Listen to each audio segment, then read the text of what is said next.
Hi there. Welcome back to A Year in the Garden.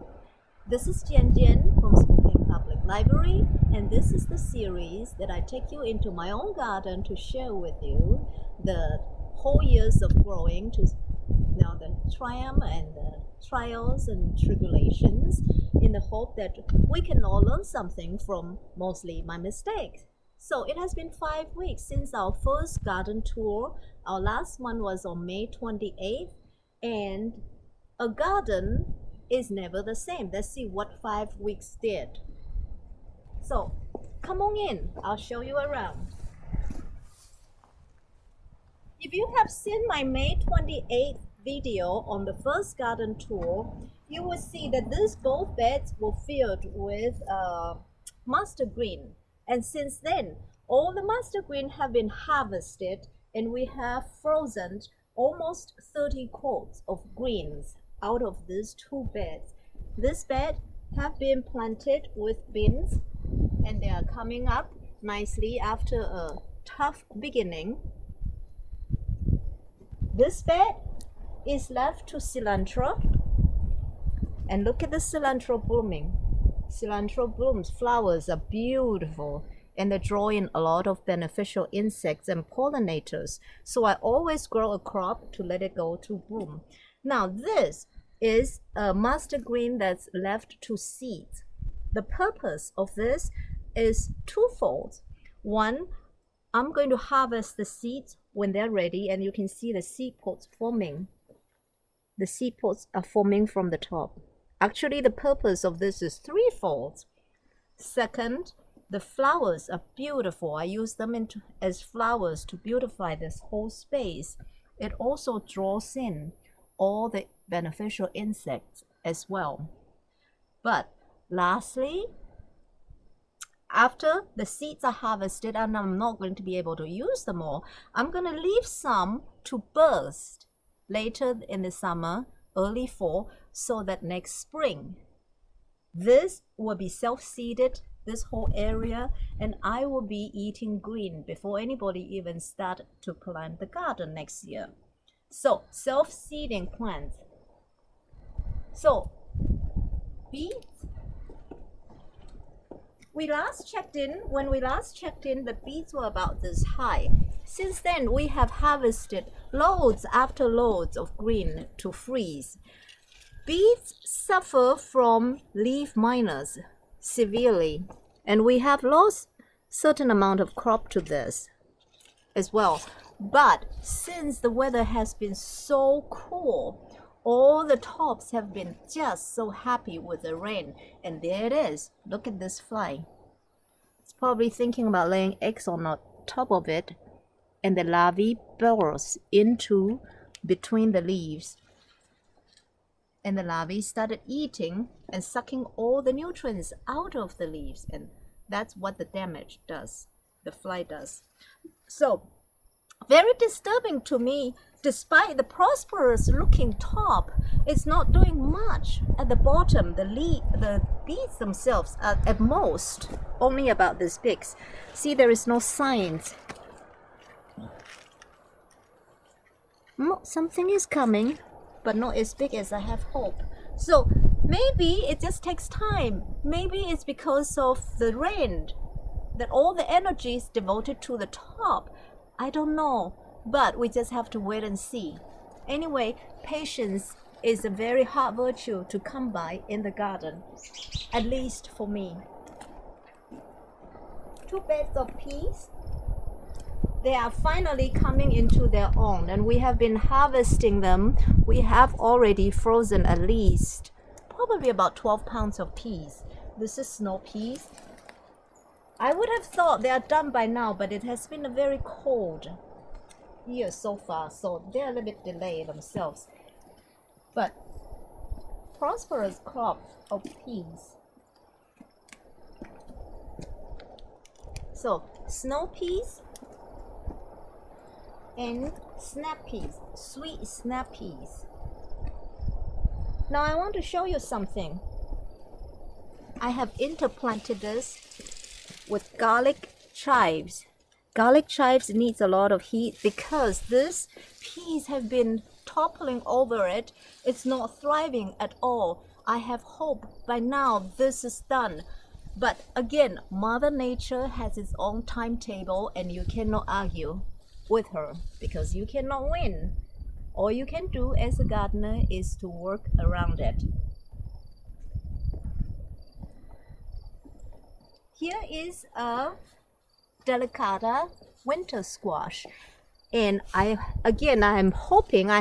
was hoping that this one is done by now so that it can give plenty of sunshine and space for this to grow in. So far, it doesn't seem to be bothered by the crowd. But we shall see. I'm not too optimistic with this lack of intense heat. So that brings up a very important point of polyculture. Polyculture is just a very fancy way of saying you need to plant a variety of things in your garden because you never know what the weather is going to do. So if the hot weather crop is not thriving, that means your cool weather crop is glorious. So in order to ensure a harvest of one kind or another, polyculture beats monoculture anytime in your garden. It is also very good for drawing in different kinds of insects as well. More mustard green that I threw seeds randomly here, mainly for the purpose of self-sowing next spring. This patch I expect will be the first place that I harvest. So in the years past, we always harvest green by Mother's Day. And in fact, it's a family tradition that on Mother's Day, I have my first plate of green, and that is my Mother's Day present. So I expect the same next year. At the same time, it serves as flowers and pollinators' food. Another bed of beans. It needs some heat. And this bed, as you recall, was also planted with mustard green, but it's all gone now. Now, here is something rather disturbing about the onion, despite the prosperous looking top going to flower, and that's not a good sign. It's too early for the onions. Once it goes to flower like that, all the energy is going to go to flowering to make seeds instead of going down to make the bulb, which is what you're after. So instead, not knowing how much of a harvest we're going to get because of the rain, I try to harvest the top as much as we can. So when you see this, you just break them off and hope for the best. You stop the process and hope all that energy will be diverted back to the root where it should be doing. So, have you ever seen potato flowers? Potato blossoms are actually very beautiful.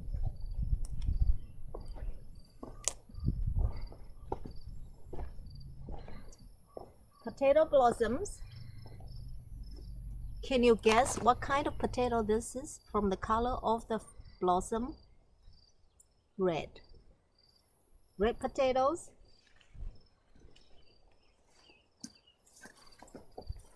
And white potatoes. White potatoes. And I don't know what this is. It's probably red potatoes as well. So, now, what is this? Japanese horseradish is thriving. So, anyway, again, because of the weather, I don't know how the tomato are going to turn up this year. There have been plenty of blossoms, but not a lot of fruit forming yet. And this is mid-July. This is the first week of July, so maybe it's just a matter of patience. I don't know. Again, this illustrates the importance of polyculture. Look at this cabbage. Because of the cool weather and because of the rain, it's happy. And Farmer Farmer Day's potato patch. It's doing gloriously. Now, usually when you see glorious top like that for potato, it means that you're going to have a great harvest. What's going on top also is going on at the bottom, that is, the tuber is forming. But again, I don't know this is a function of the rain or not. We shall see. In another month, we shall give it a try and see what's happening. Cucumbers finally came in, and it is again late, definitely not thriving because of the lack of intensity of the sun.